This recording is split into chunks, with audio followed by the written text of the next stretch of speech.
What's up? What's happening? Welcome to another edition of the Short Porch presented by Barstool Sports. I am your host, Hubs. On the other side of the laptop, my co-host, my compadre, Tommy Smokes, Tom Scabelli, Noah on the ones and twos, Marty doing some March Madness stuff. I think he's on a train. He's doing a bunch of stuff. Might be doing slots. I don't know what he's got a lot going on. He's part of the interview though, which is good. We got Matt Holliday coming up. Little ways into the show. Great conversation with him. Just an awesome dude. Before that, we've got what? I was gonna say, Matt, I think we all didn't really know what to expect from Matt Holliday because he's such a kind of quiet guy from what we know about him, reserved, but he was the man. He was awesome, opened up about a lot of stuff, said things that maybe we didn't expect him to say. So definitely worth a listen. Yeah, for sure. Way more open than I imagined he'd be. Yeah. We got some news. It's nice that, listen, there's going to be some disappointment in this podcast, no question, but I'm going to try and bring it back to earth because I do feel decent, but I don't at the same time. The Yankees, it's nice to have baseball moves, was what I meant to say, because we're dealing with 3 months of fucking bullshit, dealing with Manfred, the lockout, labor disputes, CBA, the CBA and all that shit. It's nice to actually talk baseball, see people take swings, live BP, all that. That's at least it helps my soul a little bit. Also, it being 60 degrees out is fantastic just for my well-being. Walking to work, walking to get a sandwich from a deli, whatever, just feels good. Feels great. Walking to work with a nice coffee in hand it's just one of the best feelings in the world. How about also? Oh, and we bring this up with the holiday thing, but I mean daylight savings being permanent now. How is that not national news? I found out yesterday. John Foley, he's a producer here. He came over. Yeah. He's like, "Hey, can you do a Snapchat take?" And I was like, "Yeah, what's it about?" And usually it's a video of a drunk kid falling or something. And he's like, daylight savings time, just bill pass became permanent. I was like, what? What did you just say? How is that not I should have found out that should have been national news. That should be leading off Fox News, CNN, NBC. That should be everywhere. It should be the front page of the New York Post. Yeah, it still has to pass the House. So it's not all the way there yet. And obviously, we got cut off. Did you hear what I said about the presidential State of the Union or no? No. Okay. You probably didn't. You're like, what do you mean? I was just saying how the House and the Senate always disagree with shit. And I always find it funny when the president gives this State of Union address in front of the House and the Senate, when the Senate will stand up and cheer and go this, and the other side just sits down. I always just get a kick of that it's like a sports dynamic game. It's crazy. I love that shit. So yeah, we'll see if it, but it is really funny how we talked about this with Matt Holliday, right before we were like, hey, because he's in Arizona, we'd be like, this would be cool if this was a thing all the time. And he's like, yeah, it would. And we talked about it for 2 minutes. What if behold, 2 days later, a day later, it's a thing. What if Matt Holliday is friends with a senator? And he just texted him, is to them. Yeah. I got a great idea from these short porch guys. Listen, I cannot confirm or deny if we are the starters of this. Yeah. I don't know how quick things get going with the Senate, but I was getting confused. Now we're permanently in fake time, right? Oh yeah. Because technically the real time is when you say your clock's back, that reverts back to normal, how it should be. I think. Yeah. But I forget what the original was. But anyway, farmers can't be happy. Give us more daylight. I feel like farmers cannot be happy with this news. They got to be up in arms. Because I feel like. Doesn't it give them more daylight for their crops to grow and shit? But I thought the reason they do this is crops. It's seasonal crops. No, maybe not. I guess that wouldn't make sense, right? What crops wouldn't benefit from more sunlight? Right. I was under the impression that we did it to conserve electricity to give us more daylight back in the Great Depression, World War II. No, can we get a fact check on this? I don't know about you, but I hated it as a kid. To offer more daylight hours to work in the field. Okay, yeah. So the farmers are happy. Created for agriculture. So why would you ever revert back to the other time? Is what I'm saying. What's the benefit of that? Well, just I guess because that's how time should be. Well, maybe the winter it's colder, so the crops aren't growing as much. Okay, maybe, but I still don't see the benefit of less sunlight for us when we're away.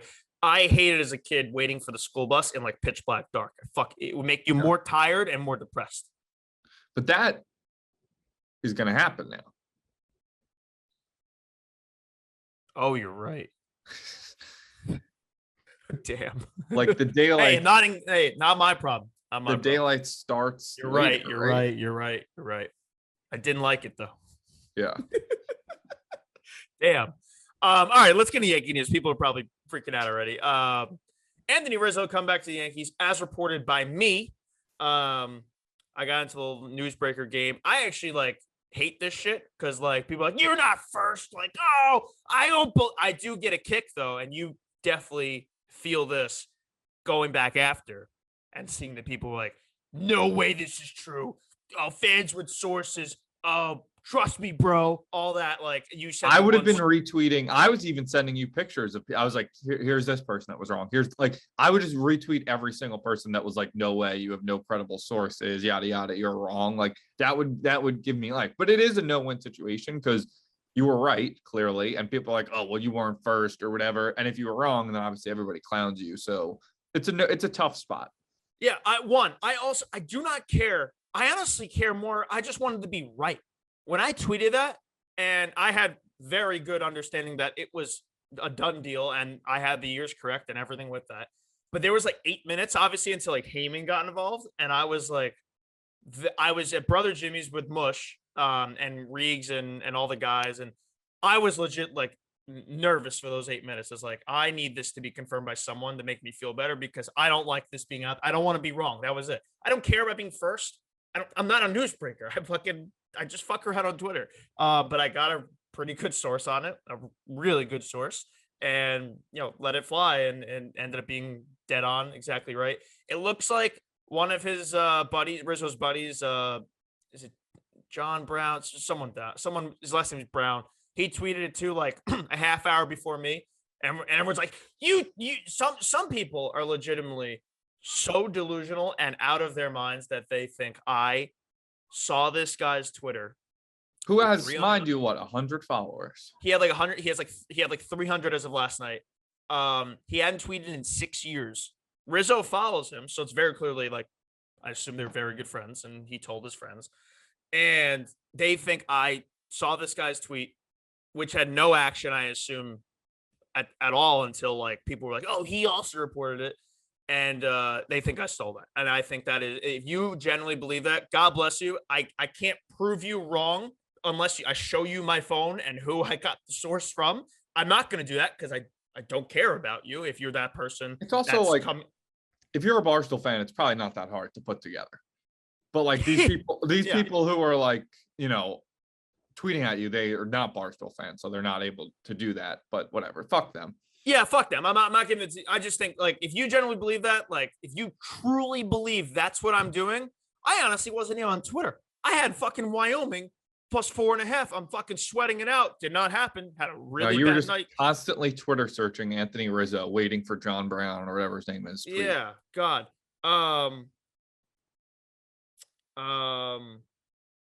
Yeah, but okay, let's get to the Rizzo thing. He's back, 2 years, $32 million. I think the value-wise of the contract, if anyone has a problem with it, I think it's an overpay.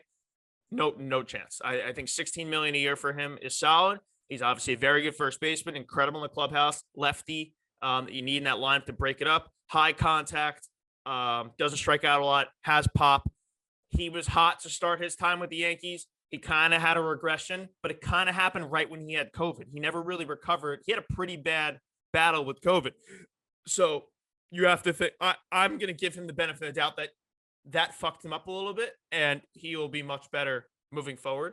Obviously, there is some disappointment with it because, and it's not Rizzo, and I don't want to make this a bad, I am very happy with Anthony Rizzo. Imagine telling Yankee fans, to start last year, whatever, Anthony Rizzo is going to be your starting first baseman in 2020. Be very excited. And when the Yankees traded for him, people were very excited. This is he at first base is a good thing. It's way better than DJ at first, and it's most likely better than what Voit would do because obviously the defensive problems with Voit not getting better.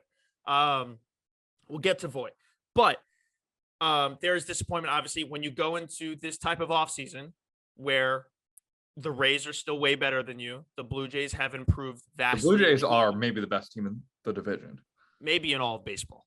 They are getting if their rotation, and they added Kikuchi and they added Gosman. Obviously, they lost Robbie Ray, but honestly, I think Robbie Ray's a little bit of a fluke, but we'll see. But Gosman also got right. Right. So I'm saying it might not be the worst thing. I'm saying to move on from him. Granted, Gosman got hit pretty hard when he was with the Orioles in the AL East. We'll see with him returning to the American League what happens there, but he did finish 6th in the Cy Young in the NL. So, like, he's no slouch.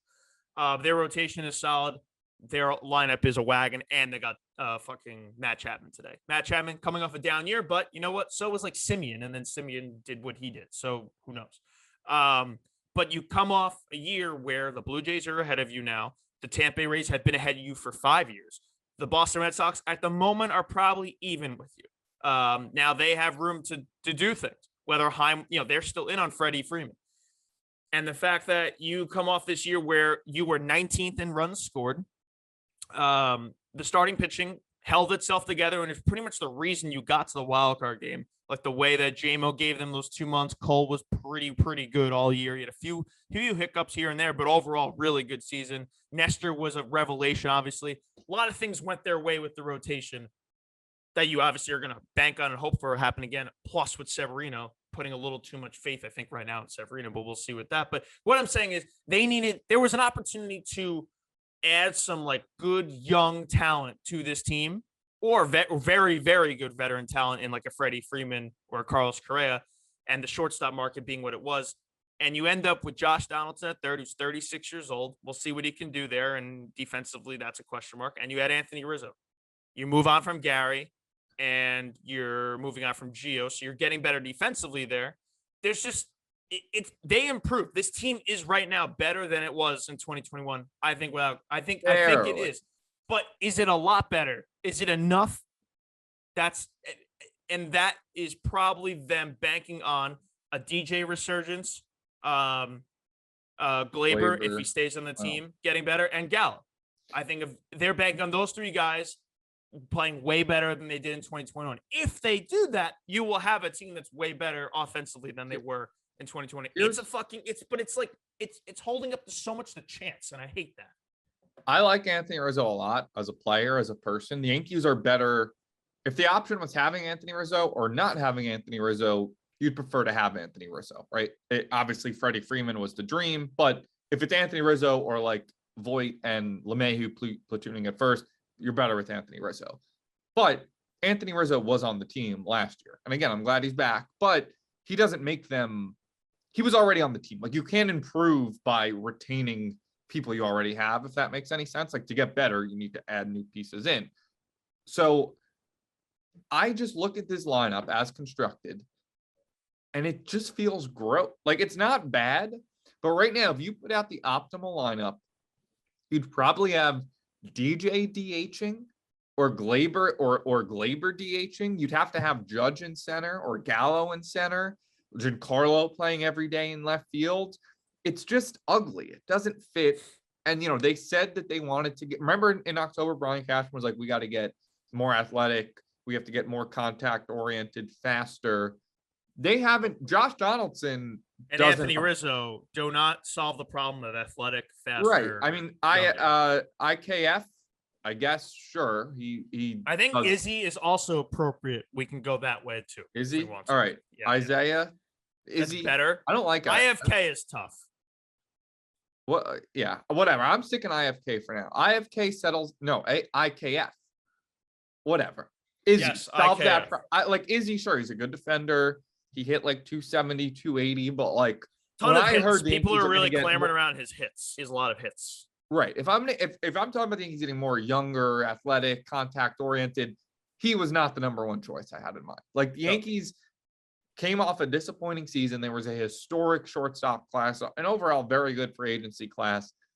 The Yankees payroll right now, according to Sweeney Murdy this morning, is $258 million. How that's fucking possible with the team they've put together is such a knock on Brian. Brian Cashman should be fired. Hal Steinbrenner, I don't blame Hal Steinbrenner right now, because $258 million, it's a pretty hefty investment into a baseball team. You should be able to put together an all-star 100-game guaranteed win squad with $258 million. Brian Cashman putting together the team he has on a $258 million payroll is unfathomably incompetent. It has to be his worst job ever as a general manager. Like how this, you look at this. Yeah, to give someone 250 and this is the result is like, what? It's insane. Like imagine being told, oh, at the start of the offseason, the Yankees are going to add whatever, it's 40 million. They're going to have a $258 million payroll. And this is the team when Corey Seager was available and Carlos Correa, Trevor Story, all these guys were available. And they somehow got to 258 by maybe getting a little smidge better. It's crazy. Now there's has to be a trade coming. Now it could be really it just right now you're looking at 11 starters for 9 positions. I love that they were considering depth in this theory. I don't see that being the actual plan. I know like obviously injuries happen. You can't sell me that the plan for DJ LeMahieu is to like be positionless and kind of just like play third one day, play second one day, play first one day, no, you can't sell me that that's the like we'll see where DJ plays today. Maybe he won't. Like that can't be the move. Obviously, Rizzo's your first baseman. JD's at third. Kenner Falefa is at short. What happens at second? I said this last podcast. Like, how do they figure this out? And now it got even more confusing with obviously adding another piece to that puzzle.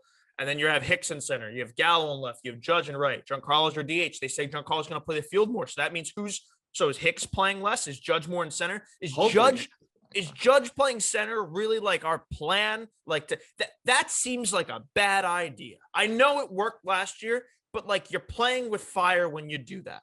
I don't see why they would not just make Gallo the center field. It's he's a better fielder, and he's like less important. Like you'd rather have him out there in center field than Judge. He's more athletic, faster. It's crazy. He's faster than Hicks. Like statistically, he's just a faster person than Hicks. They're like completely refusing the thought of putting Gallo in center for even like a day. I don't understand it. He's played in center before too. It's not like a position he's never tried. It's like almost Gallo is like, I can't do this in Yankee Stadium. Like it's the only explanation because why not? Why are we putting Judge out there? I think here's how the Yankees can salvage their offseason. Trade Gleyber and Voit have to be a package deal at this point because they're two guys. Not necessarily. But they don't have to be, but it would. But I think they both should be traded, and it would make sense to package them together, and you can get a pretty fucking good return. Like Gleyber, I actually don't know if I really want to give up on Gleyber yet. Like I said this, where he's 25, he's had a 38 home run season, juice ball, whatever. He's an all-star. But what else are you gonna do? I mean, if you just like. You could have DJ DH / move around the field, have one of the guys DH, Giancarlo in left. Like Giancarlo just has to play left field. No, and they said he's going to, and that's the right move for sure. But he's not going to play 162 out there. You're looking at so he DHs some games, and then you put DJ at somewhere who someone gets a spot, a day off. Rizzo gets a day off. Donaldson gets a day off. Like it's possible. Like you won't have that clean, here's our starting lineup of 9 guys, but that just doesn't really exist in baseball anymore where your lineup is 10, 11 guys deep. Voit to me is gone because there's just no place. Like I feel bad for him. Me too. You see his quotes? Did you see his quotes today? Yeah, he was like, the Yankees want to get more lefty oriented or whatever. Yeah. I mean, he obviously saw this coming. He's not stupid. But I think he homered off Mike King this morning or whatever in a live beat piece. I think he's a little angry this morning. If I'm Cashman, I'm doing now. You look at what Cincy's done, and their owner should give up the team what he's done to this team since making the playoffs 2 years ago. But I would do whatever I can to get my hands on Luis Castillo. It's going to cost a lot. Put Gleyber in that deal to help attach prospects. You don't have to attach a Jason Dominguez or an Anthony Volpe to go get Luis Castillo if Gleyber's in the deal, as far as I'm concerned. And the Reds are in a fire sale frenzy. They're trying to just restart here.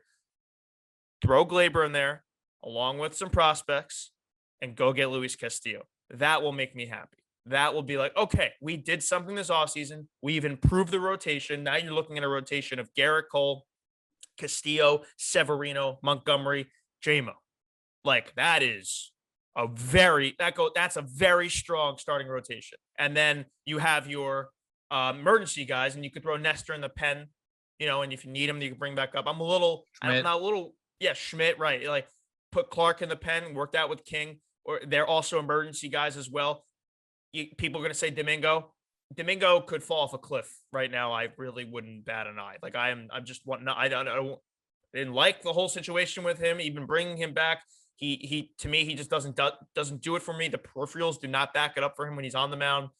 He's already at a slow start right now. I think he just started throwing because he hurt his shoulder in the offseason. And then there's obviously Luis Heel. You could use him out of the pen too. He could be a fucking fun arm out of the pen, or you can also ramp. These guys are all backups, and it adds to the depth of the rotation. That to me really works. Whether they do that is another story. The Reds are clearly in fire sale mode, and I feel like you can have anyone on the team at this point besides like Jonathan India, because it would be insane to trade him. But I would do that, and then you move Voit for a reliever. I don't think Voigt's value is too high. I guess a little bit higher now. There's universal DH that helps, like a team like the Brewers, who are always kind of like linked to him. I don't know what you're going to get back. You're not getting Josh Hader, obviously. That's not like, that would be a whole different trade. But I think a reliever is coming from Voit, and then I think the move is to trade Glaber. Obviously, it's kind of like selling low, but he's still a 25-year-old with 2 more years of team control, 3 more years if you include this year of team control. 2-time All-Star, so it's in him to like be awesome. He was a top prospect. He had a down year. Like I don't understand when people say like there's no trade value in Glaber. I think that's insane.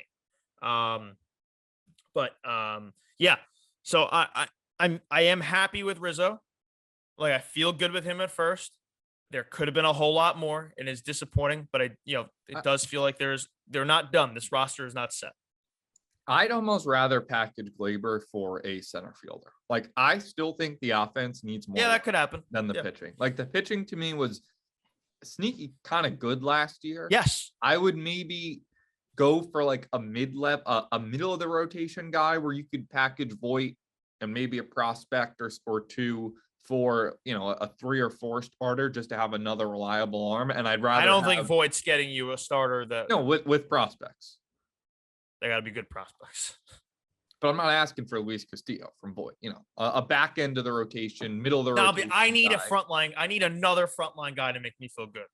I need Luis Castillo. I'd rather have another bat. I'd rather, I know I keep saying Kettle Marte, but if there's some way they could get Kettle Marte, I'd rather have a center fielder who embodies what the Yankees talked about earlier this offseason: athletic, contact-oriented, fast. I'd rather add that piece in center field than feel good about, okay, we have a legitimate center field. You already got him. Timmy LaCastro. I do love Tim LaCastro, but then I would feeling about like a 2-starter. That's what I'd prefer the Yankees to do. Get a good center fielder and a decent pitcher.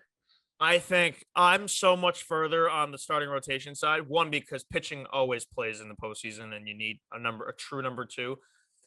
Can Sevy be that guy for us? Because all we saw was a few innings out of the pen. They were very good, promising innings, no question about it. Anytime he took the ball, I was like, holy shit, this is legit. He was not starting games. You're asking him to go 150 plus innings in his first full season post Tommy John.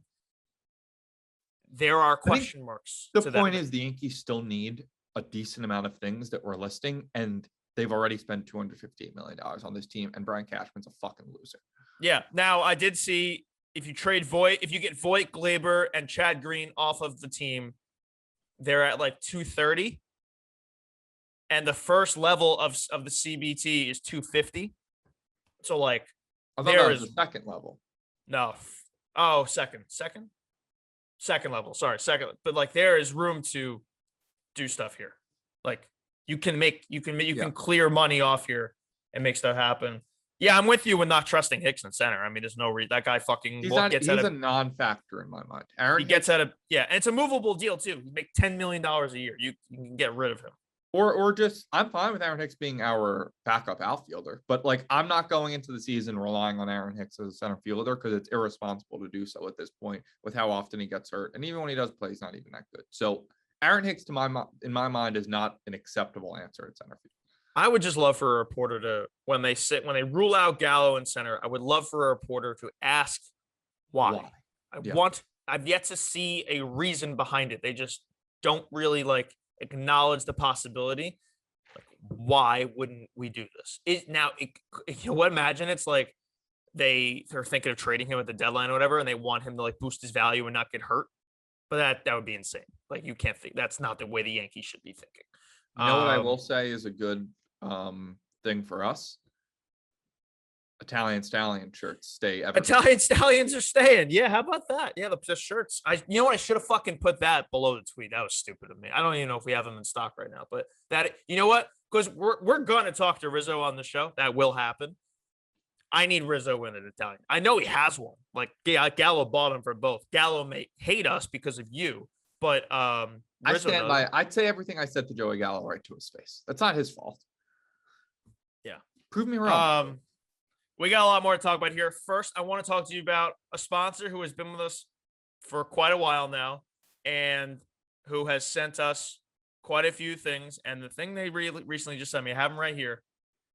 This is the Allbirds Tree Dasher 2s. And if you are watching on YouTube, which you should be, because we are posting on YouTube and we want the subscribers to go up, we're going to do a lot of fun things, live shows, whatever, on YouTube. But you're going to be able to see right now, if I can put these towards the camera, the Allbirds Tree Dasher 2s. Holy shit. I got a fucking order. You haven't done these yet? Oh no, not yet. We got the promo code. I think it was like while I was in Florida, and I was like, I'll do it right when I get back. These things are fuego. These are the Blizzard, I believe, color version, whatever. They are so light on your feet. They are comfortable. They make you look awesome. My favorite is to pair these with another sponsor of ours, the Bare Bottom Joggers.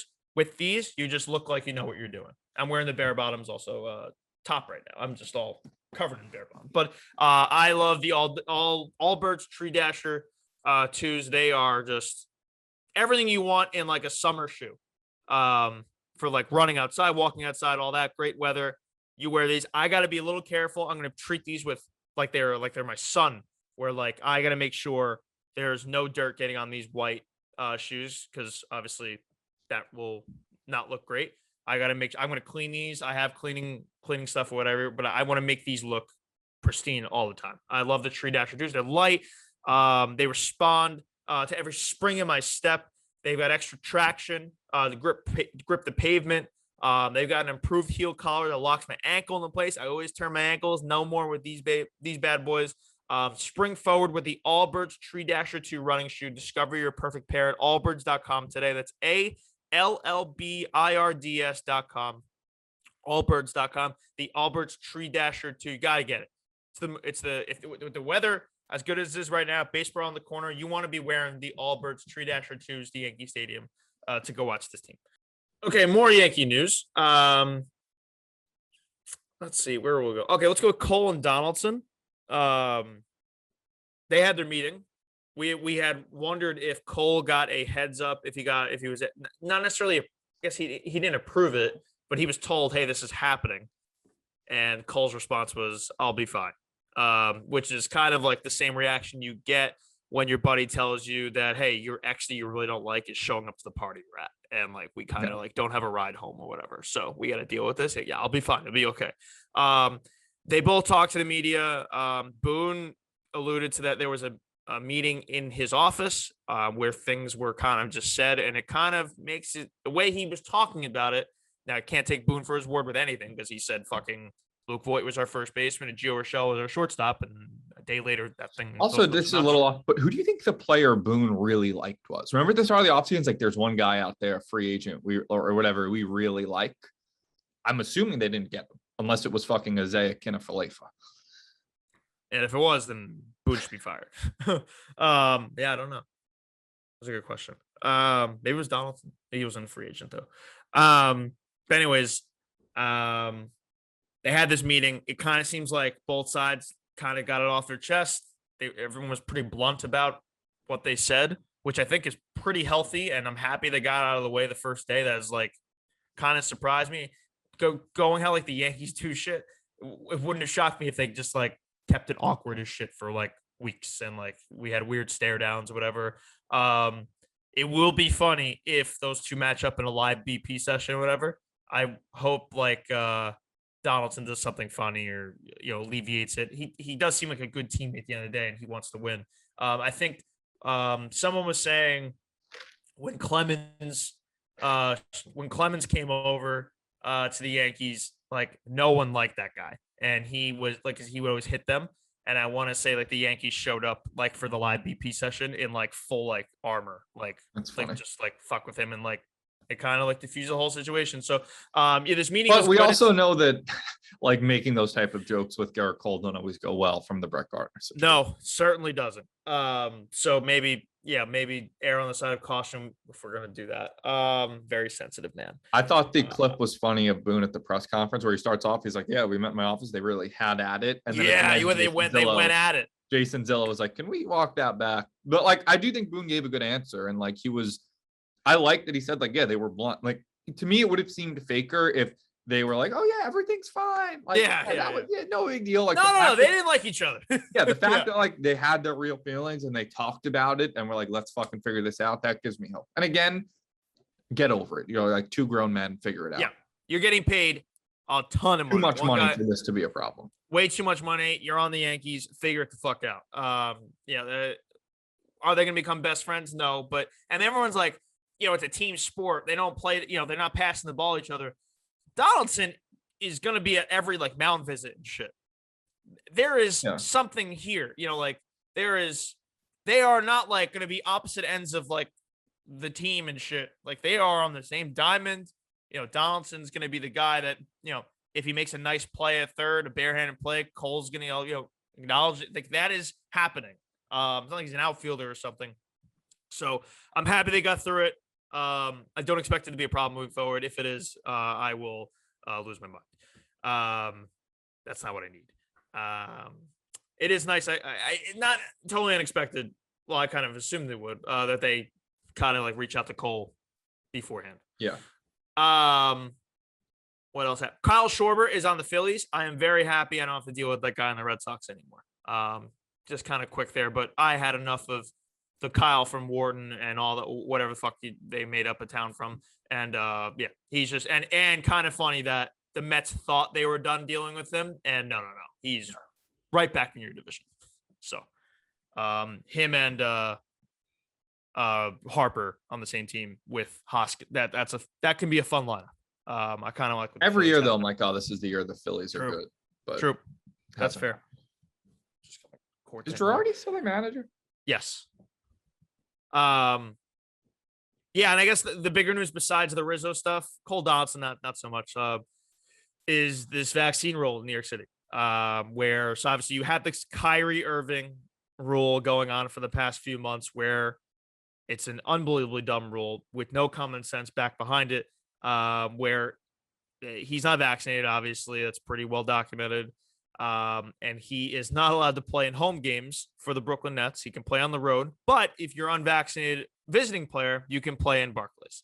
And obviously fans don't have to show the vaccine anymore or whatever. Kyrie can be on the court, he can buy a ticket to the game. He can like hang out like with the team. Basically, he just can't play.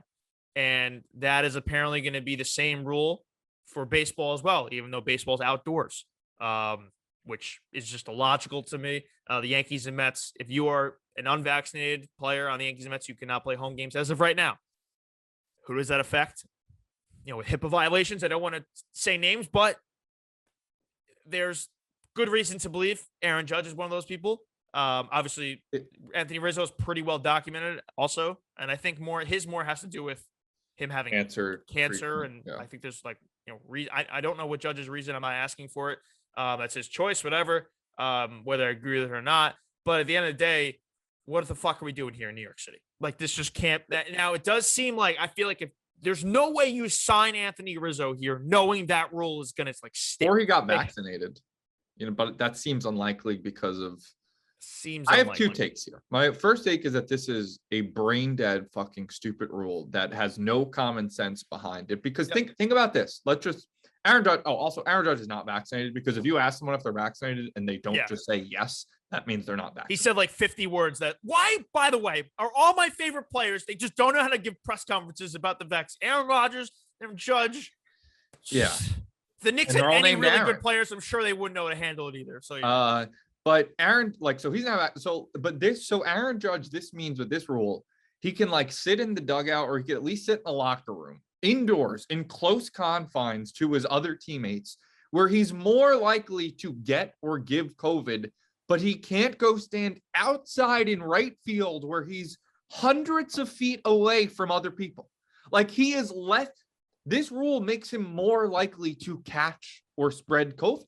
Like, it gives him more time inside, closer to other people, to catch or give COVID. Letting him go play outdoors in the field would quite literally give him less of a chance of catching or spreading COVID. So that's how brain dead stupid this is.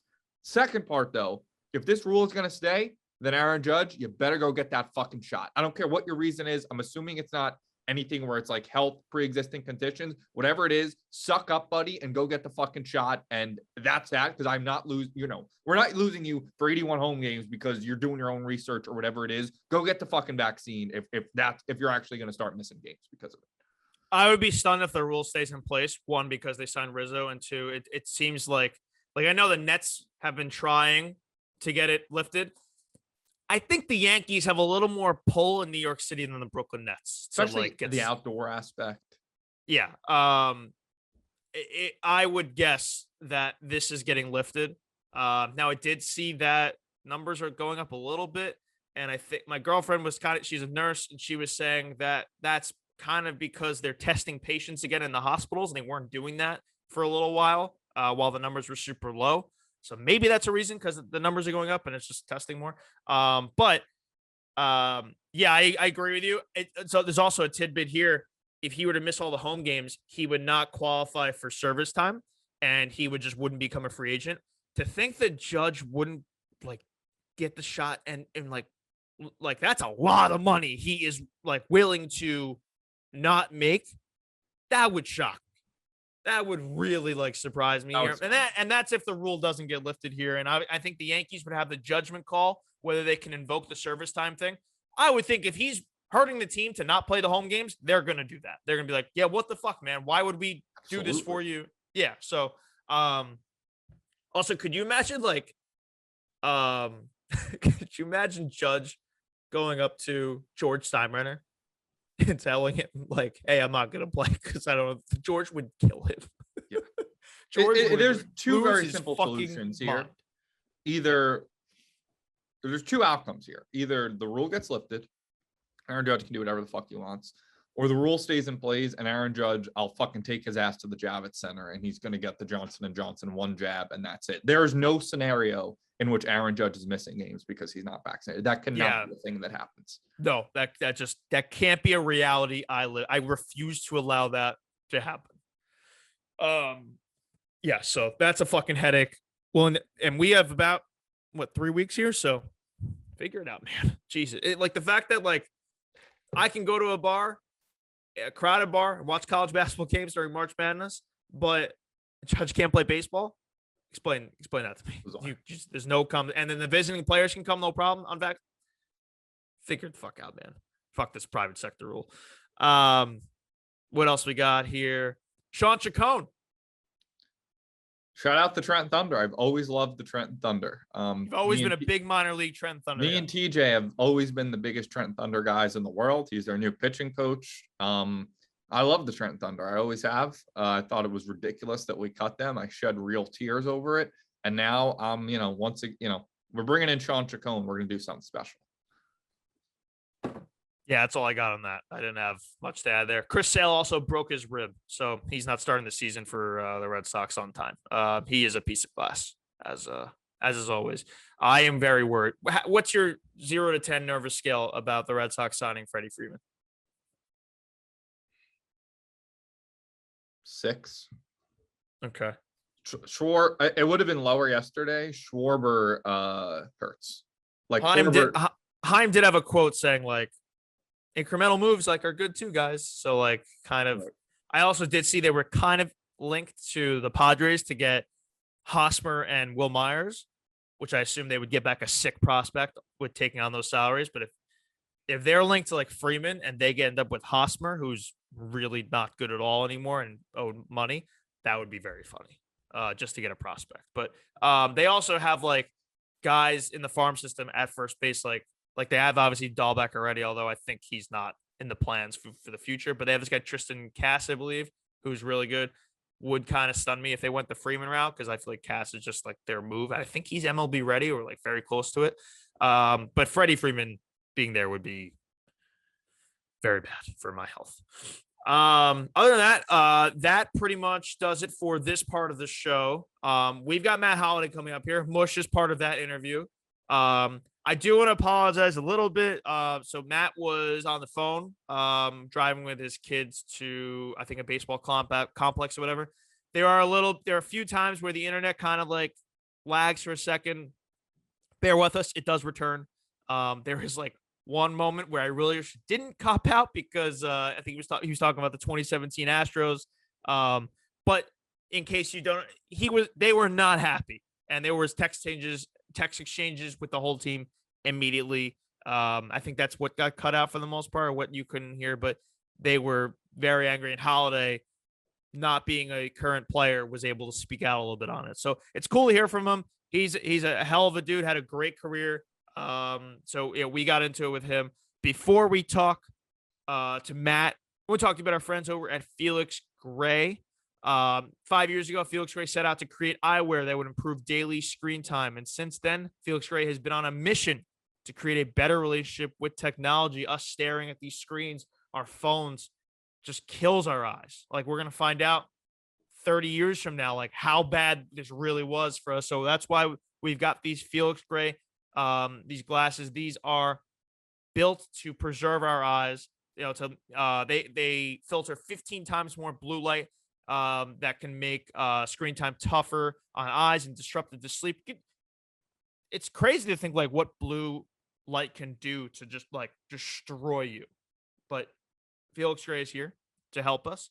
They got a tons of different pairs, styles, colors on the website. And yeah, go check them out. They've got non-prescription and prescription available. You can check them out now at felixgrayglasses.com. It's FELIX Gray, GRAY, glasses.com/porch. Felix Gray, FELIX GRAY, glasses.com/porch for free shipping, free returns, free exchanges. felixgrayglasses.com/porch. And now, without further ado, here is Matt Holliday. All right, we are now joined, 7-time All-Star, 2011 World Series champ, batting champion, Matt Holliday. Matt, what's going on, man? What's up, guys? I'm doing well. You're in Stillwater? Where are you right now? I'm actually in Phoenix. My two older boys are playing a high school tournament out here in Phoenix. And so we were OSU. We played Saturday night, and then I flew out here to Phoenix for a few days. We don't play again until Wednesday. So out here with the two older boys watching a little baseball. Love that. It's not talked about enough that Arizona doesn't do the time zone thing. Yeah, the spring forward, the daylight savings. They were just like, we're all set. I respect it. They're just like, yeah, we're good. Did you you ever go ahead? What were you say?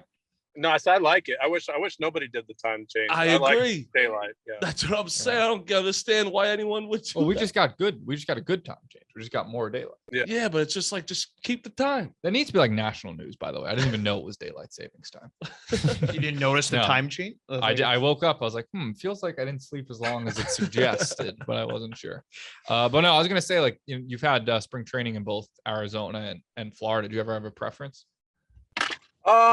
I actually, so Arizona, for like convenience, as far as getting to different fields and, different teams, is optimal.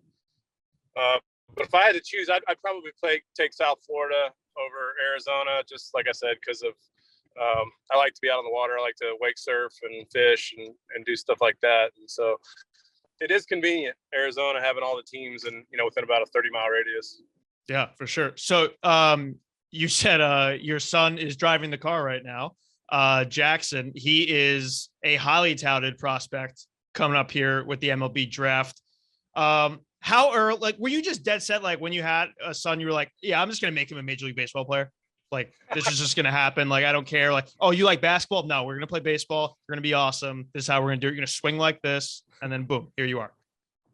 You know, I wish it was that easy. I think really my philosophy was just to, he was with me all the time. And the two older boys, I just took them to the field with me all the time. And the Cardinals were great about it. The Rockies and the Cardinals were great about letting family around. And I pitched to him a lot. I was hoping that he liked baseball because I like baseball. And, it's fun to think about playing catch with your kid and pitching to him. And I guess it worked out that he loves baseball. He grew up around it, and he has a passion for it. And so it's been fun sharing a passion of baseball with the two older boys, and getting a chance now to watch him play on the same high school team is really fun, and getting a chance to watch Jackson chase his dreams and potentially looking at a high draft, or if not, coming to Oklahoma State and playing baseball in college. It's an exciting time for him, and I'm thrilled to be a part of it and to get a chance to watch it. But I didn't know how it was going to shake out when he was a little guy. I did know at an early age that he had a really nice left-handed swing. So yeah, he's been able to hold that, and both of them are left-hand hitters. That thing is a beauty of a swing. I saw it last night. I was like, oh, that's just ridiculous. The fact that you could just have a son like that. If he wanted to go anywhere but Oak State, would you just disown him? Most likely, yes. He had about one option. I think I would be a little offended if he wanted to go anywhere else. I like to think that I know a little bit about hitting, and then I could help him continue to get better as a hitter. But there's lots of great options. But yeah, I would have been offended. Either one of them would have been interested in leaving me. Yeah. Speaking of talented athletes as a kid, I was reading, this could not be true, it was on Wikipedia, but you were so good as a kid in baseball and football that when you played with your friends, they used to have to make up rules to offset how good you were. Is that true? I don't know who puts stuff on Wikipedia. Damn. There's only like 6 people that would know that. Like, there's only like 6 of your best friends that you played, in the backyard with have any idea about that. And so you wonder if that's who's posting on there.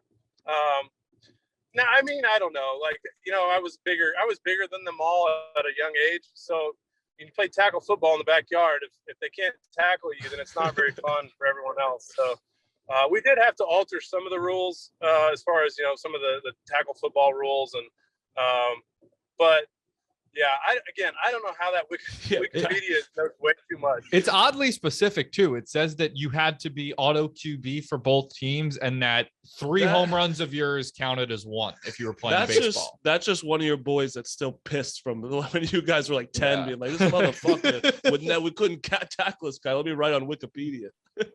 That's incredible. Like, I can literally think of like the 5 guys that would know that and their names, and I want to call them and be like, hey, which one of you clowns put that on Wikipedia? It says you play. Amazing. It says you play squash on there too. Is that true? I did. I spent one off season playing a little bit of squash.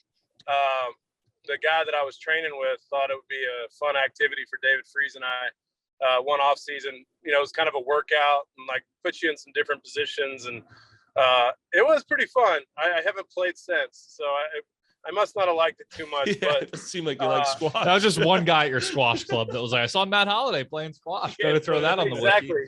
Again, there's another thing where who put that on there? I mean, not many people knew that we spent an off season playing squash twice a week. Like, I don't know. I guess people, I don't know. I guess the freedom to go on somebody's Wikipedia page and alter it, I think people like that. You had a long career. There are a lot of words in that thing, that Wikipedia page. I wonder what else is like hidden in there, like your friends were just messing you with. It just dropped in like the random year, 2014 or whatever. Like, I don't even know. This thing could be littered with inaccuracies.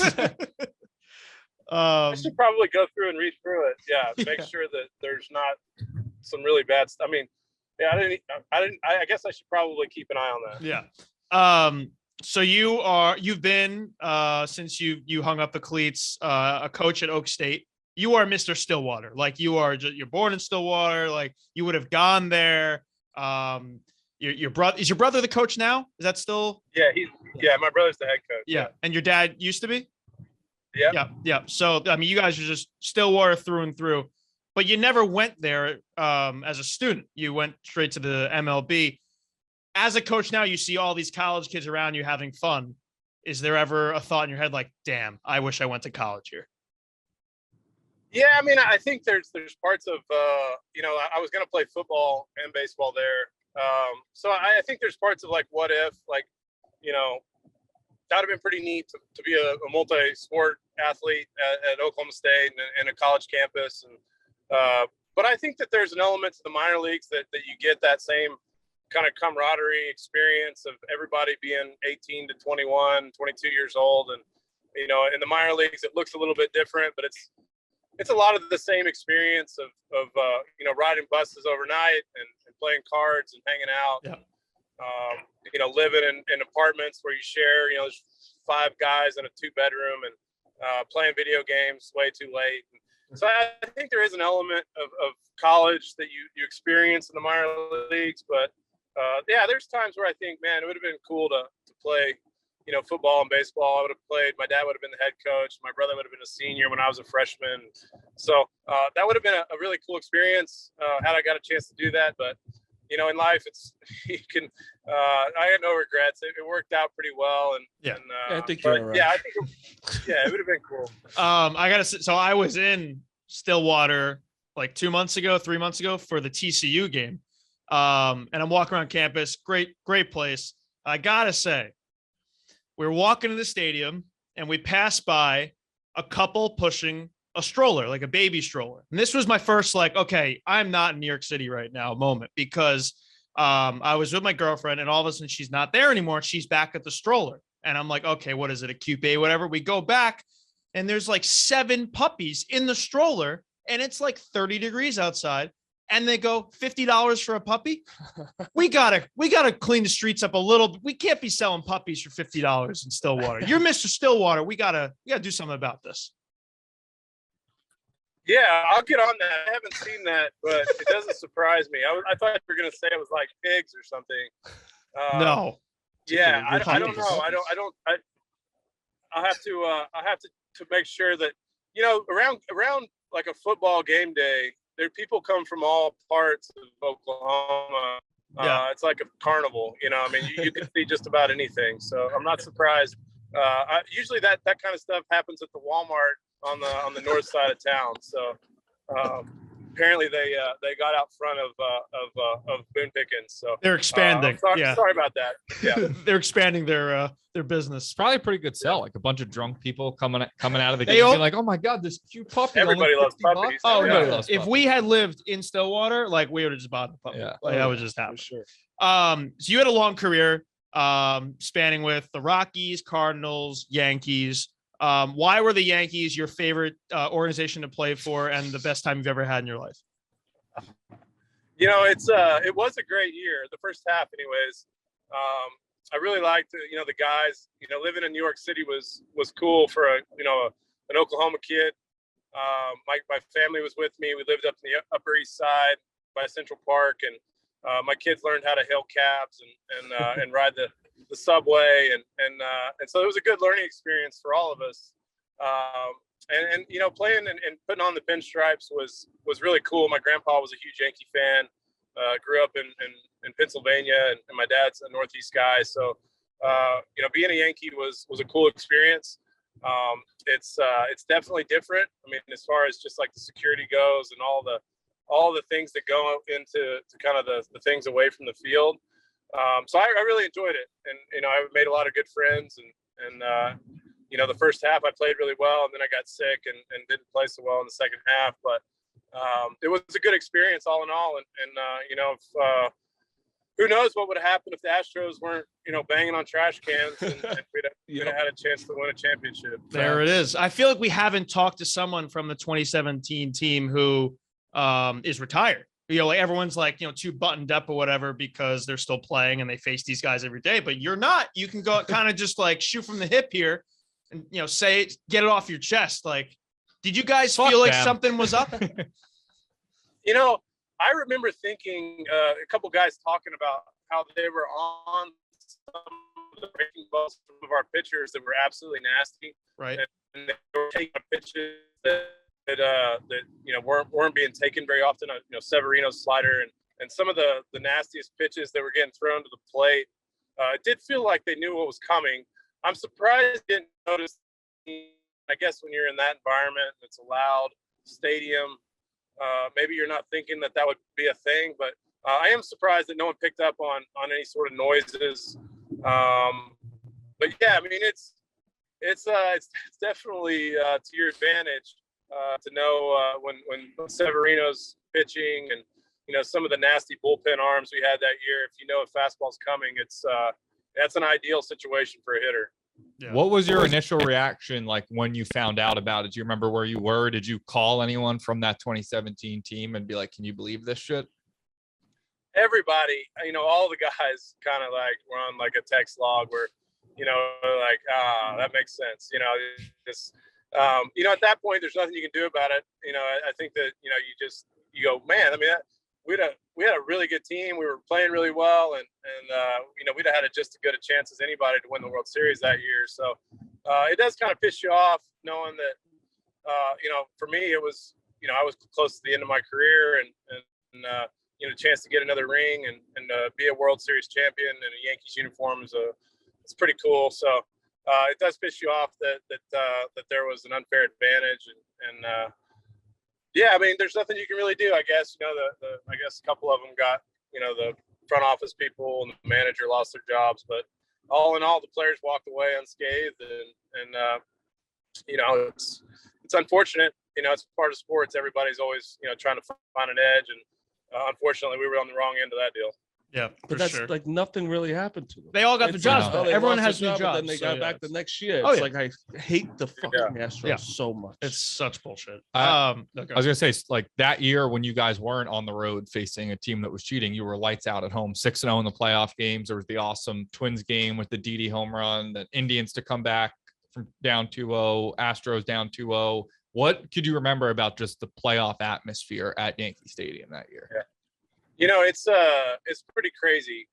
You know, I was super excited for the first time that we had a playoff game there. You know, or the first game I should say of being a Yankee in the playoffs, and the atmosphere is incredible. It really is. I think you know, I've got a chance to play in 3 World Series and played in some really awesome environments. But the Yankee Stadium, you know, the intensity to the fans.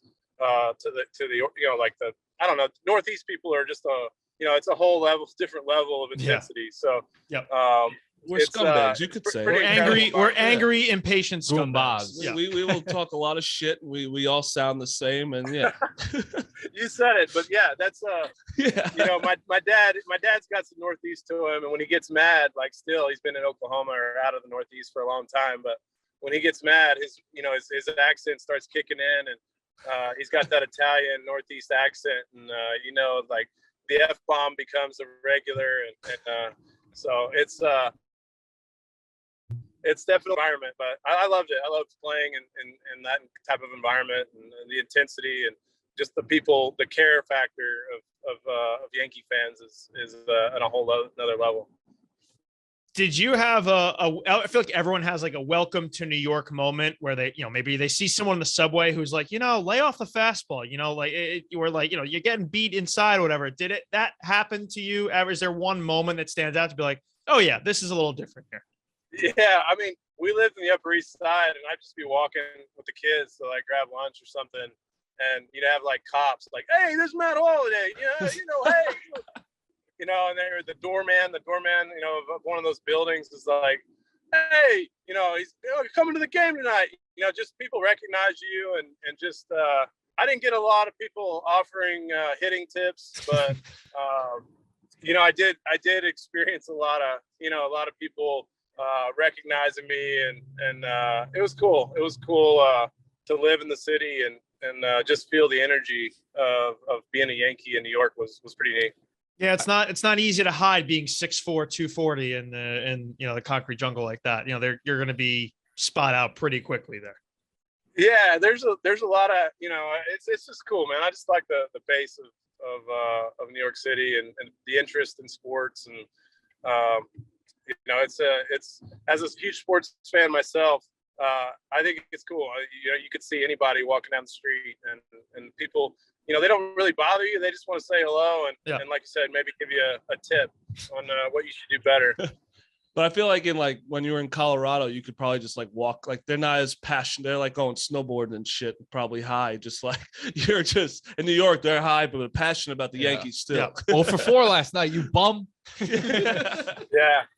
I like that sort of thing. I think that as a player, I think they appreciate playing hard and doing things the right way. And that was the way that I sort of looked at my career. I was going to give everything I got. And I think people appreciate that. I think they're hard on players, but I think if they see the effort and they see the intensity and the care factor matches their care factor, I think it's, that they understand that there's highs and lows in performance, but if they know you give it crap, then they'll support you. Yep, that's literally exactly all what we always say. Listen, we always say, just look like you care. If you're mad at don't smile after a strike. We have so many people on this team recently, Matt, that smile in moments, and it just doesn't work in New York.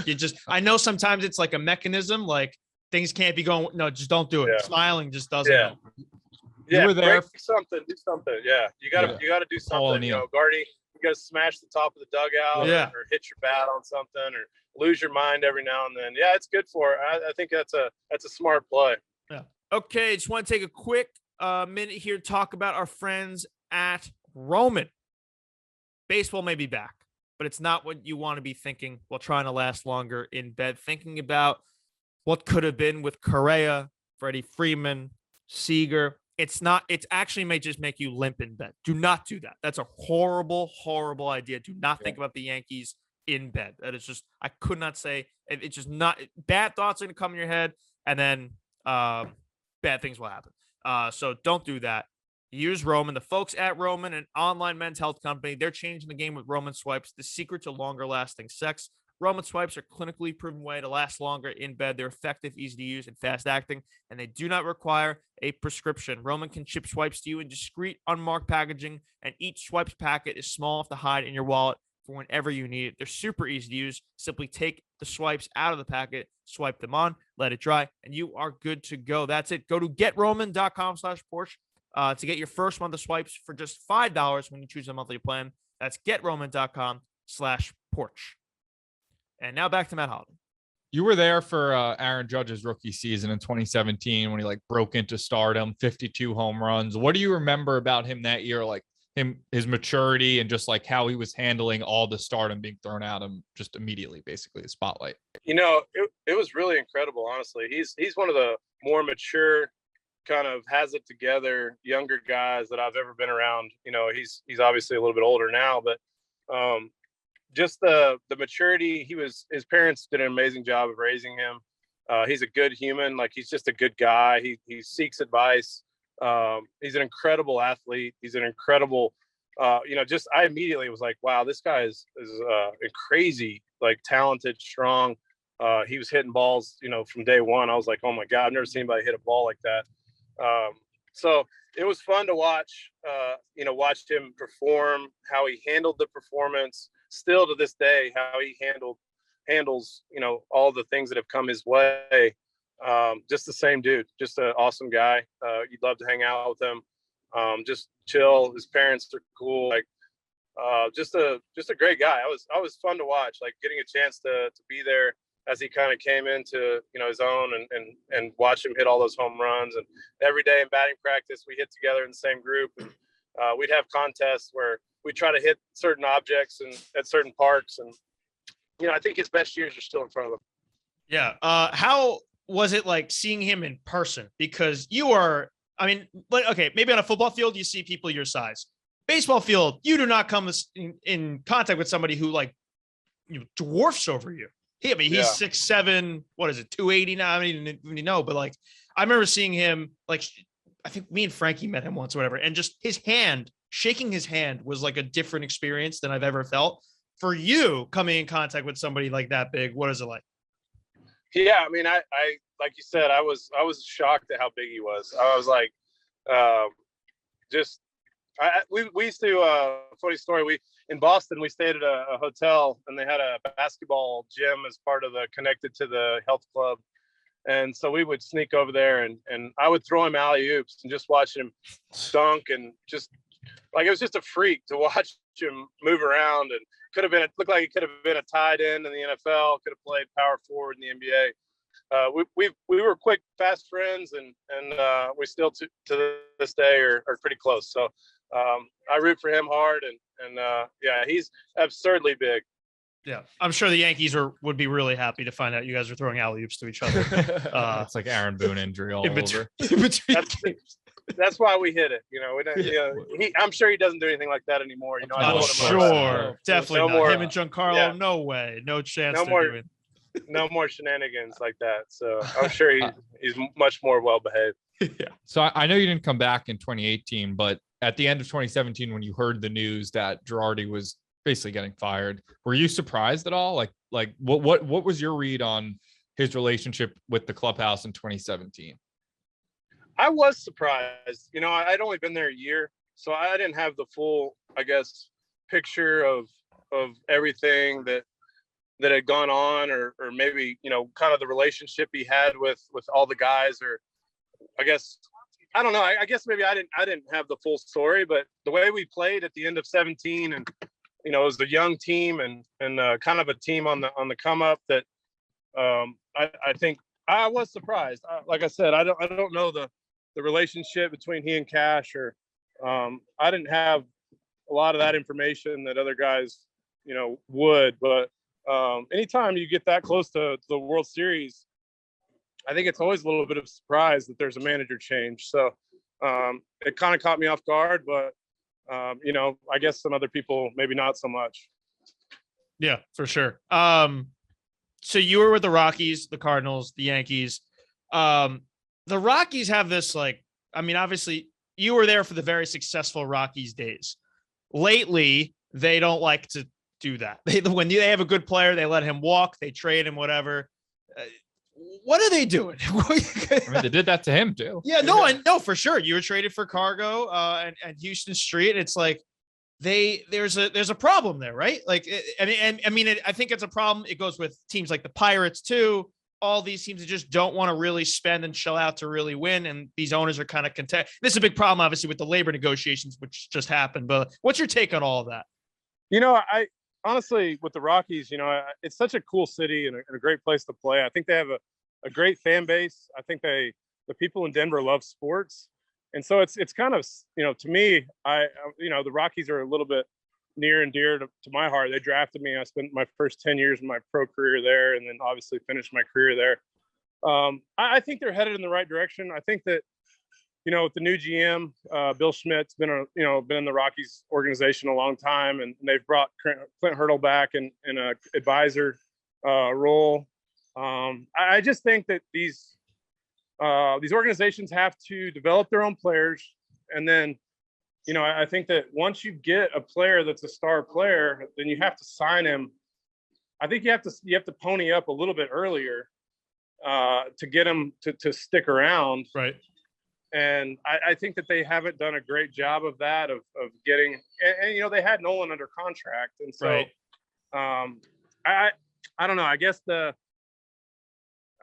you know, you hate to dog somebody, but it just hasn't been run, I think, sustainable success. You know, in 18, we were 3 outs away from winning the division over the Dodgers, or, right. You know, one game away from winning the division. And then, you know, we beat the Cubs to make it into the playoffs in 18. And, you know, less than 2 years later, they're tearing it down and starting over again. And so they had, you know, good young pitching, and Marquez and Freeland, and you know, things were really looking on the up, and had, you know, they signed Nolan to a long-term deal. And then, you know, here we are in 2022, and, you know, the direction is kind of in question, and not sure what they're going to do. And, you know, they have to draft well, they have to develop well, but I think they got to start, you know, signing the superstars, and then hold on to them, and they can afford it. I mean, I think all these teams, you know, you can afford, even the smaller market teams can afford to have a couple,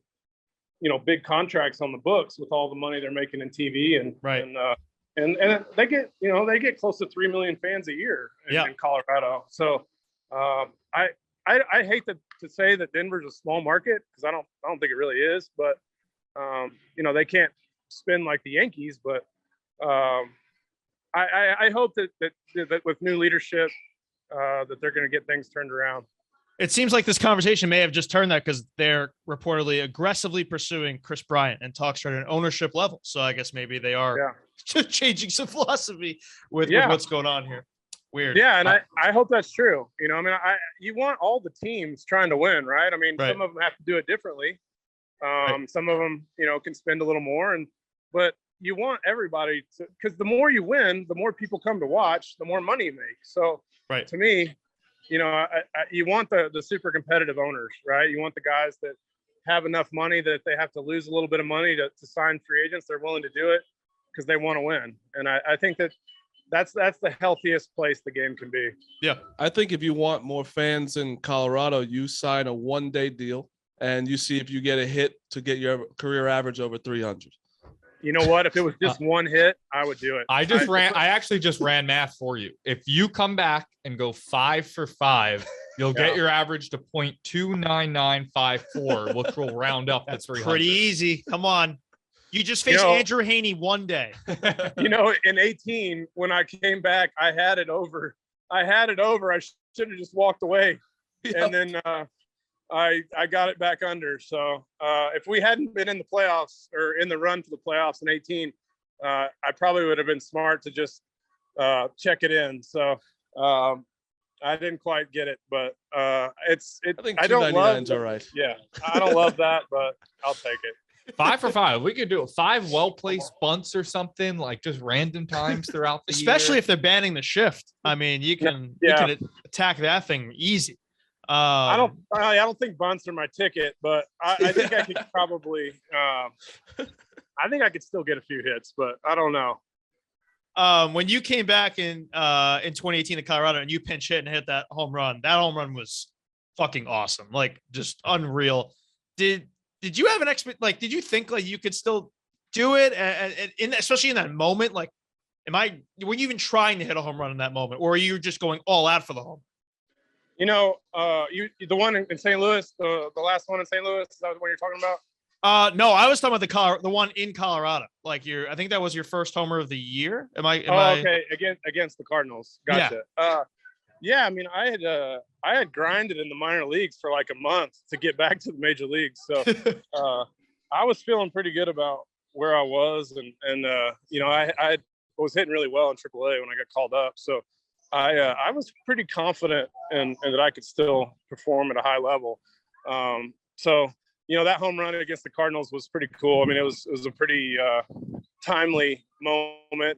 I think it put us up 2-1, and that was a cool moment. But yeah, I in 18 when I decided to play again, I wasn't going to go out there and embarrass myself. So I knew when I went to the minor leagues and was feeling pretty confident in what I was doing that I could still do some things. Were you I assume you were very, very generous, nice, humble guy. When you're grinding in the minor leagues to get back up there, like, were you shelling out for like the minor leaguers on your team, like buying dinners and all that? Oh yeah. Yep. The first week I was there, I picked up a couple dinners, but then, I tried to explain to the guys, look, I'm not on a rehab assignment. I'm on the team. Like, I'm not sure what the end date is on this. Usually when minor league guys come down, they're there for 10 days and then they're back up to the big leagues. So I had to space it out a little bit. I had to tell them, look, it can't be an every night thing, but I got you guys, once or twice a week, a nice steak meal. But so I knew when they gave me the double flapped ear helmet that I wasn't on a rehab assignment. This was I was a AAA ball player. So I said, hey, where's the big league helmets? And they're like, yeah, you can't wear that. I'm like, oh shit. All right. Well, back to the helmet, and the umpire's talking to you and you can't hear. I'm like, hey man, I can't hear you. Hold on, like take the helmet off. I'm like, I'm not used to having...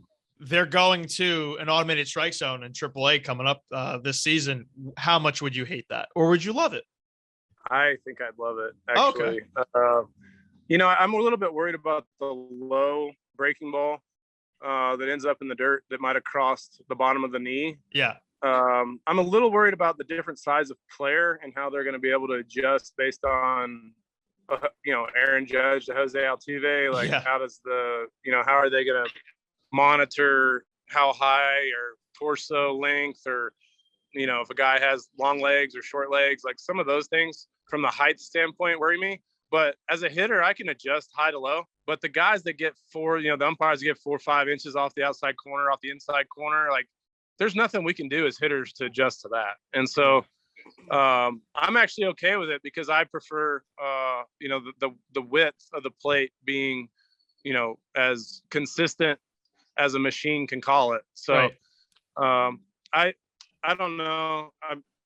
I have a lot of good friends that are umpires, but I think in general, as a hitter, if I know that there's no human error involved, I think I'd be a little bit probably in favor of that. When do you kind of miss yelling at the umpires, though? Like, you can't yell at a computer. You can't yell at just like AI. Like, you turn around and look at him and he just, that's not my problem. Yeah. I don't miss talking. I won't miss talking to smug umpires that think they never make a mistake. Fact. Those guys are the fucking worst. They think they know everything. Yeah. So I do think it'd be, there's no one to be mad at but yourself, I guess, when it's computer. A lot of times you can transfer blame to the umpire, I guess, if you need somebody to blame. Yeah. You're retired. I can ask this question, and you can't give me like a cookie cutter response. The 2-ball scandal that kind of came to surface right before the lockout and then kind of got swept away. It should be a bigger story. The fact that they were potentially using a baseball that flies and then a baseball that dies and alternating them in the game, using them how they see fit. Now, your last year was 2018, so I don't know if this was happening at that point. I don't know if it got instituted until 2019, whatever. But what is your take on that whole thing? Because to me, it blows my brain that that's even a realm of possibility that's going on. Yeah, I mean, I'm all about investigating that. Like, I'd like to know more about who was doing it, how they were doing it, why they were doing it.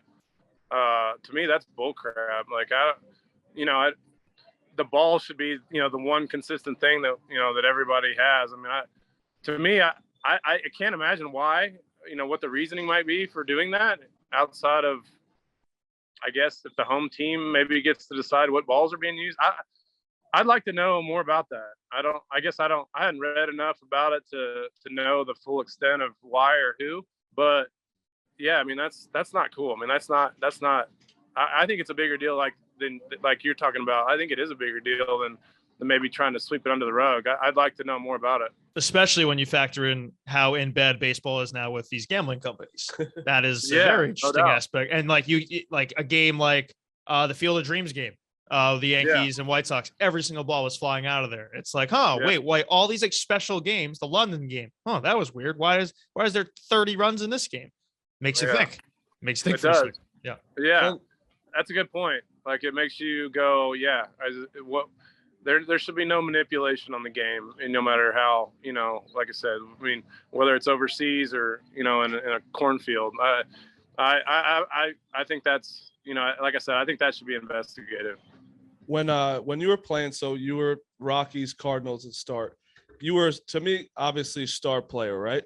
But when you were playing, everyone like Rockies, it was Todd Helton was like, everyone's talking about him. And you go to the Cardinals, it's like, you're still a big player, but then it's Pujols. Like, how is it playing kind of like with them, even though like you're still killing the ball? Like, I remember watching you, was like, oh fuck, Matt Holliday's up again, because he's gonna just probably beat the shit out of this ball. Like, how is it playing almost like not in the shadow of them, but like them being like the franchise player?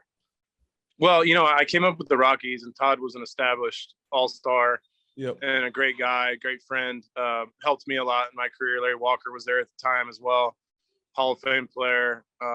So that to me, it was never really about that. It was like, I got a chance to play with these, incredible players and like learn and try to implement stuff that they do into my game. And so I actually, I'm really proud of the fact that I got to play with, Hall of Fame players and, play with Albert for a couple of years, and Lance Berkman and Carlos Beltran, and, the list goes on and on. When you get to play for 15 years, you get a chance to play with a lot of great players. So I never really it wasn't really about that for me. Like I didn't seek the limelight anyways. Like I just love to play baseball and love to be around good players. And as a player, the more good players you have, the better chance you have of winning, which ultimately is the most fun thing. So I loved playing with those guys and actually was pretty upset when Albert, signed with the Angels. And when I signed there, I was under the impression that, he'd be there long term with the Cardinals. So it's fun to play with the greats, man. It just really is fun to watch greatness. I just banged my head against the TV. Ridiculous. Who is your least favorite pitcher to face? Like you see you're penciling the lineup and it's this guy and you're like, you gotta be fucking kidding me.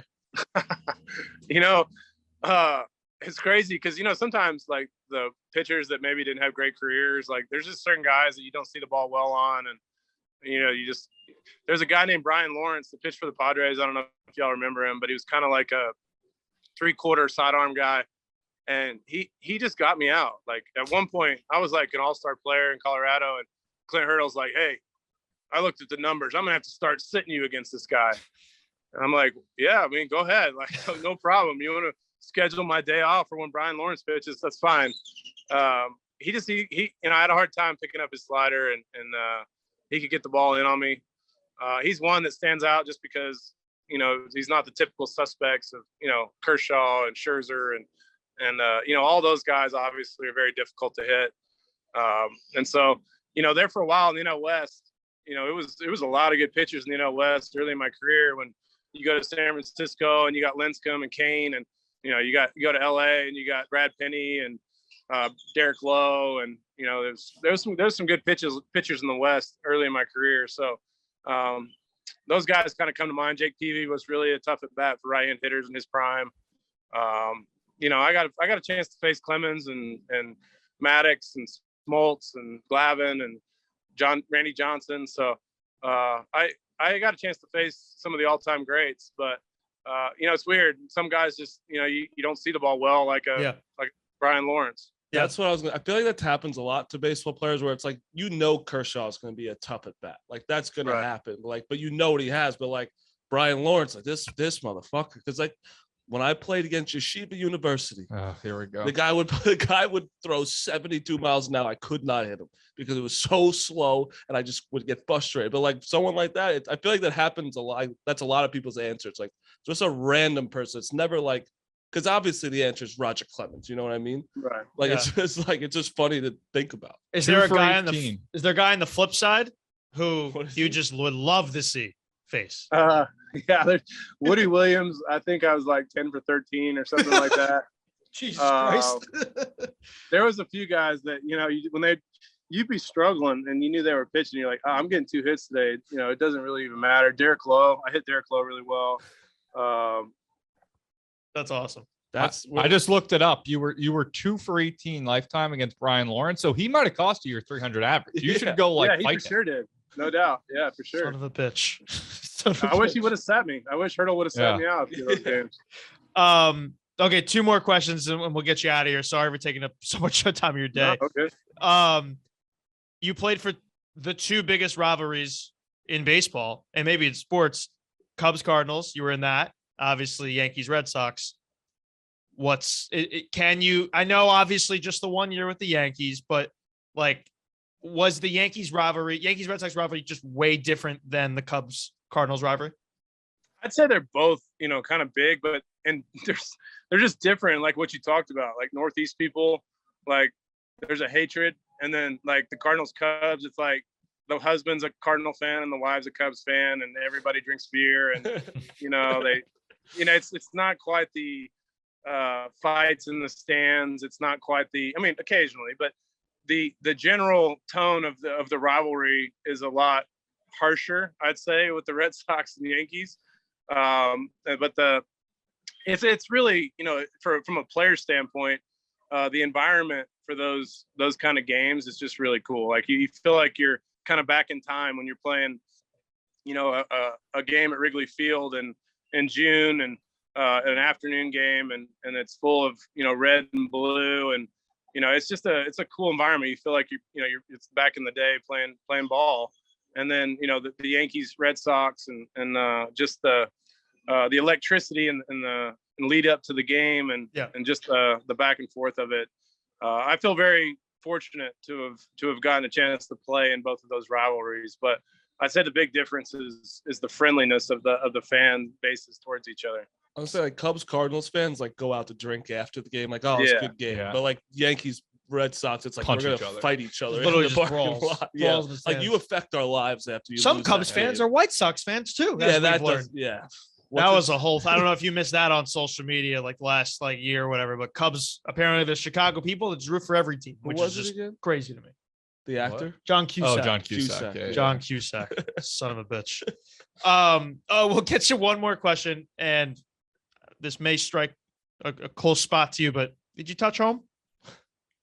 It's funny. I still, like, in my mentions on Twitter or just anything, like, people just the Padres fans won't let it die. Like, it's They have nothing else. one of those things where, like, I want them to do well. Like, I'm ready for the Padres to win something big so that they can move on from that. Yeah, they happened won't move on ever. 15 years ago.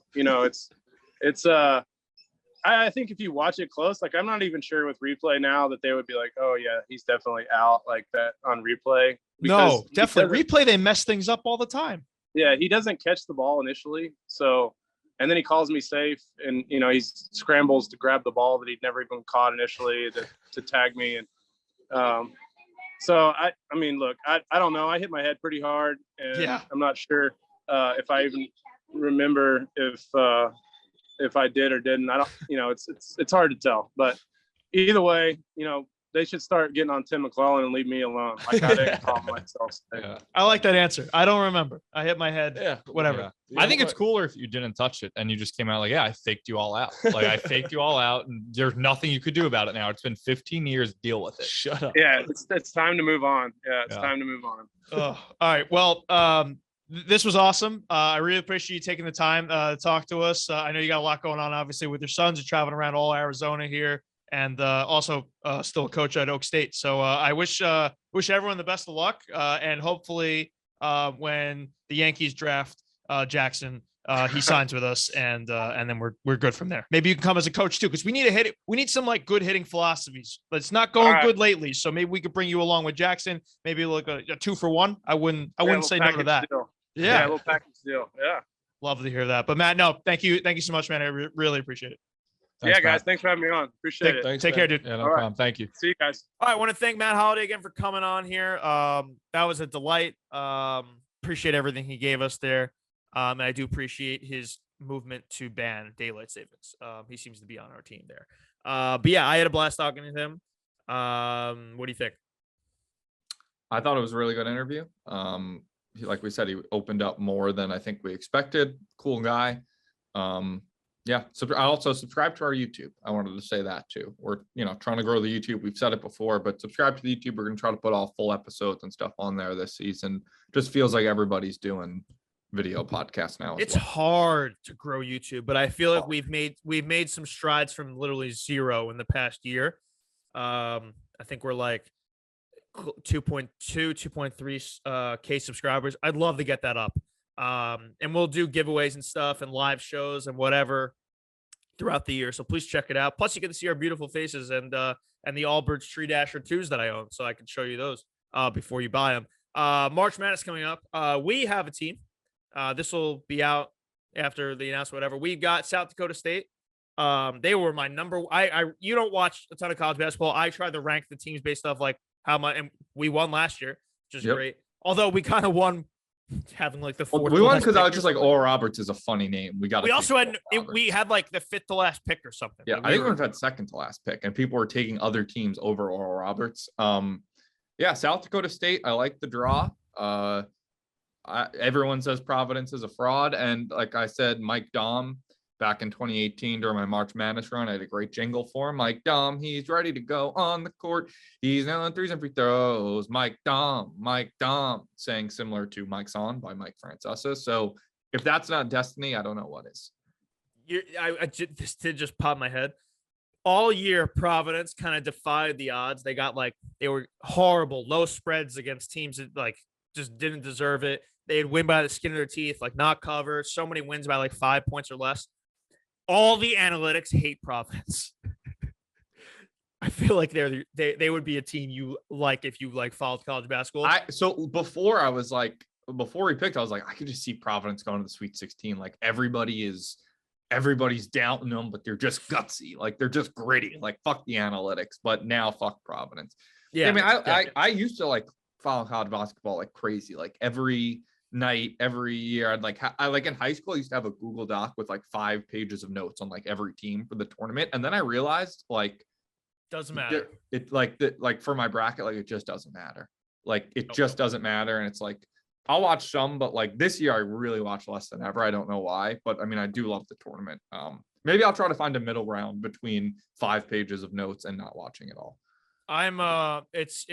It feels again everyone's saying it feels like a real tournament this year. Last year, obviously, with limited fans, the weird sites or whatever. Also, it's outside of Gonzaga, UCLA, wasn't it kind of a shit tournament? I don't remember many classic games. Yeah, probably. This year there are loaded teams for sure. Do you have a Final Four? I haven't officially filled out my bracket yet. I'll tell you where my mind's at. I like Gonzaga out of the top left. To me, Gonzaga is a team. You like Gonzaga, the number 1 team in the country? I don't. Well, no, it's remember UNC in 2017 avenging their buzzer beater loss to Chris Jenkins in the championship. UVA, they won in 2019 after losing to a 16 seed. Gonzaga's been here a bunch though, so it's not. Right, but last year's loss felt especially bad because it was in the championship. It was the year they finally were going to do it. They got routed, right? Or no? No, but they got routed. Right, they got routed. Avenging that loss, it feels right. But I also feel like Kentucky is kind of due. I feel like Kentucky just hasn't won in a while. I love John Calipari. I wish he was my uncle. Every time he talks about his team, it gets me going. So yeah. I'll say if I had to do a Final Four right now, Gonzaga, Kentucky, Tennessee, and Kansas. Okay, I'm the same with you on the left side. Gonzaga, Kentucky. I love Oscar Tshiebwe, their big guy, Kentucky. He just gets every single rebound. It's watching him get a rebound is like art. I love Arizona. I've been all in on them all year. And Auburn. So that's my Final Four. And I have Zona at the moment beating Kentucky. So we'll see. But yeah, so the Sling Sleepers. Sling Sleepers. Hashtag Sling Sleepers. Yep. And we'll win a share of 50K.